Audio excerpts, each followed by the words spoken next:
Assalamualaikum warahmatullahi wabarakatuh. Kali ini kita akan mempelajari tema 1, indahnya kebersamaan. Subtema 3, bersyukur atas keberagaman. Pembelajaran 4. Siti dan teman-temannya selalu mengajarkan kita untuk tetap bekerja sama dalam keberagaman. Ayo kita cari tahu cerita mereka. Meskipun Siti dan teman-temannya berasal dari daerah yang berbeda, mereka tetap bekerja sama membantu sesama. Akhir-akhir ini, Bu Mimin, penjual makanan di kantin SDN 1 Nusantara, seringkali tampak sedih. Siti memberanikan diri bertanya kepada Bu Mimin tentang apa yang sedang terjadi padanya. Bu Mimin bercerita bahwa anaknya sedang sakit di rumah. Permasalahannya, Bu Mimin tidak dapat meninggalkan kantin sekolah. Ia membutuhkan biaya untuk membayar pengobatan anaknya dengan berjualan makanan. Siti pun menemui teman-temannya dan mengajak mereka berdiskusi untuk membantu memecahkan masalah Bu Mimin. Mereka memutuskan akan bekerja sama membantu Bu Mimin dengan menjaga kantin sekolah pada jam itu. Nah, dari cerita tersebut dapat kita ambil pelajaran bahwa kita harus saling bekerja sama dan membantu sesama. Nah, di sini Bapak punya segitiga. Segitiga tersebut ketika kita potong hasilnya tidak sama. Kenapa tidak bisa sama ya? Padahal kan sama-sama segitiga. Mari kita cari tahu. Sebelum membahasnya, adik-adik harus mengetahui bahwa jumlah sudut pada segitiga itu 180 derajat. Di sini ada segitiga, sudut pertama 40 derajat, sudut kedua 45 derajat. Bapak bisa pastikan bahwa sudut yang ketiganya yaitu 95 derajat. Kenapa bisa seperti itu? Kenapa bisa 95 derajat? Mari kita bahas. Nah, begini, ketika sudut 1 menunjukkan 60 derajat, sudut 2 menunjukkan 75 derajat. Nah, berapakah sudut satunya? Mari kita hitung sama-sama. Perhatikan. Yang pertama, rumusnya adalah ingat totalnya itu sudut pada segitiga ada 180 derajat. Kemudian kita kurangkan 60 derajat. Kemudian kita kurangkan lagi 75 derajat. Maka hasilnya adalah 45 derajat. Maka sudut yang ketiga adalah 45 derajat. Nah, di sini Bapak punya segitiga. Sudut satunya menunjukkan angka 60 derajat.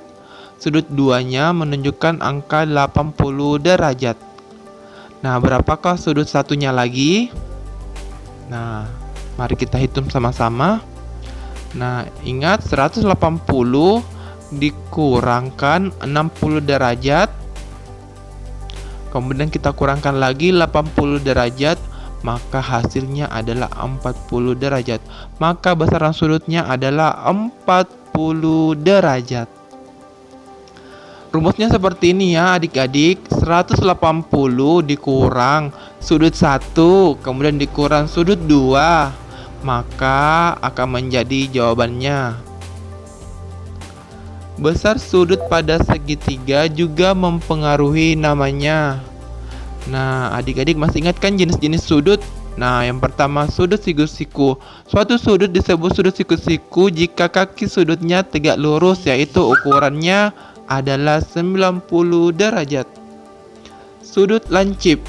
Suatu sudut disebut sudut lancip jika ukuran sudutnya lebih kecil dari sudut siku-siku, yaitu antara 0 sampai 90 derajat. Kemudian yang terakhir, sudut tumpul.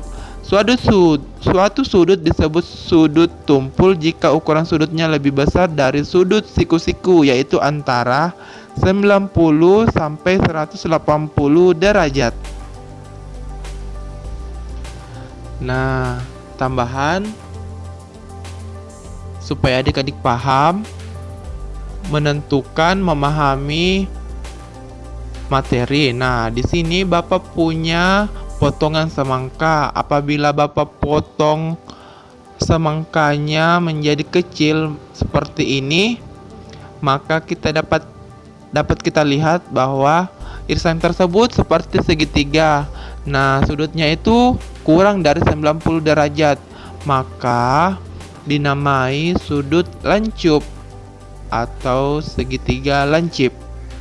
Ketika semangka tersebut kita potong sama dan menunjukkan sudut 90 derajat, maka itu dinamakan sudut siku-siku atau segitiga siku-siku.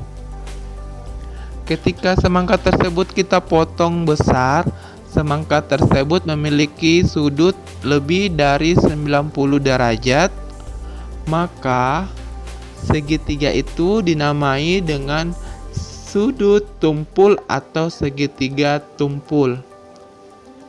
Nah, di sini berilah nama pada segitiga berikut dengan melihat besaran sudutnya. Segitiga pertama, nah bisa kita lihat bahwa besaran sudutnya kurang dari 90 derajat, maka namanya adalah segitiga lancip. Adik-adik bisa menggunakan kata atau nama segitiga lancip atau sudut lancip. Alasannya adalah karena sudutnya kurang dari 90 derajat. Nah, tugas satunya ini adik-adik silakan tulis di buku tematiknya. Kemudian tentukan nama segitiganya apa. Kemudian kita lanjut. Nah, di sini Bapak punya bacaan.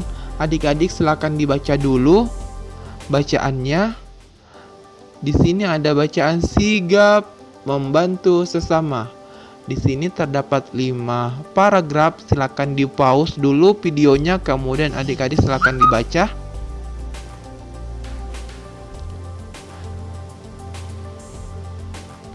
Nah, setelah membaca, adik-adik dari bacaan tersebut, dapatkah adik-adik mencari gagasan pokok dengan gagasan pendukungnya?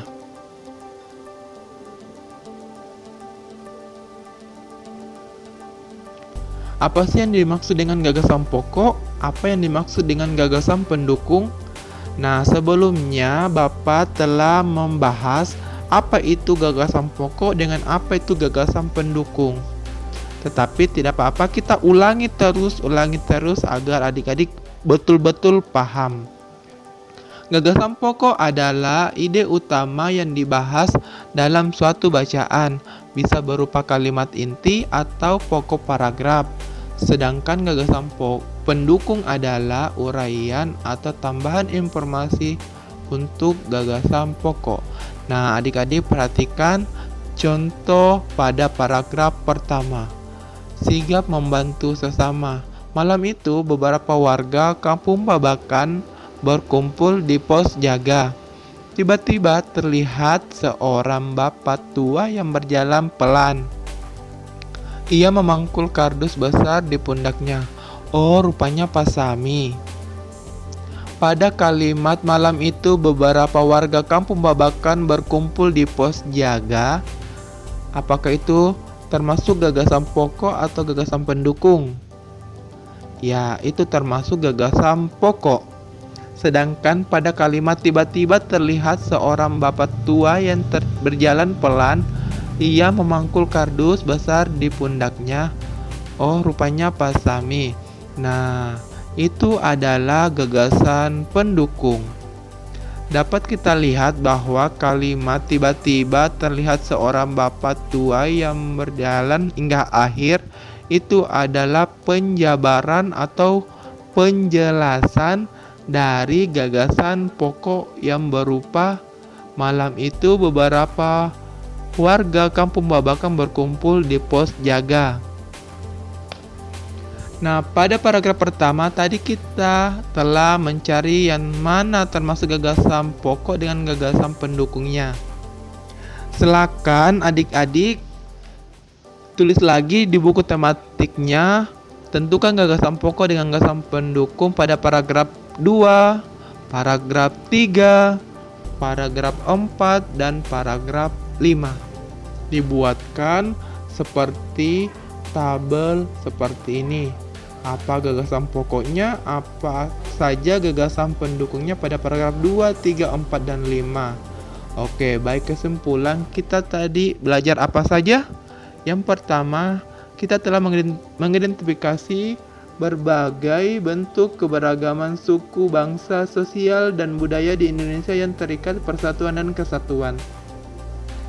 Nomor 2, kita telah mencermati keterhubungan antar gagasan yang didapat dari tes lisan, tulisan, dan visual. Kemudian yang terakhir, kita telah menjelaskan dan menentukan ukuran sudut pada bangun datar dalam satuan baku dengan menggunakan busur derajat. Nah, tugasnya adik-adik hari ini yaitu tugas pertama tadi menentukan nama pada segitiga yang telah disediakan. Kemudian apa alasannya? Kemudian tugas kedua menentukan gagasan pokok dengan gagasan pendukung pada bacaan yang telah disediakan. Setelah mengerjakan tugas 1 dengan tugas 2, lanjutkan satu nomor. Berapa besar sudut pada segitiga yang ada pada gambar? Di mana sudut pertama kita ketahui 90 derajat, kemudian sudut kedua besarnya 30 derajat. Nah, berapakah besaran sudut pada sudut ketiganya? Oke, baik, selamat bekerja. Jangan lupa dikirim ke Bapak. Assalamualaikum warahmatullahi wabarakatuh.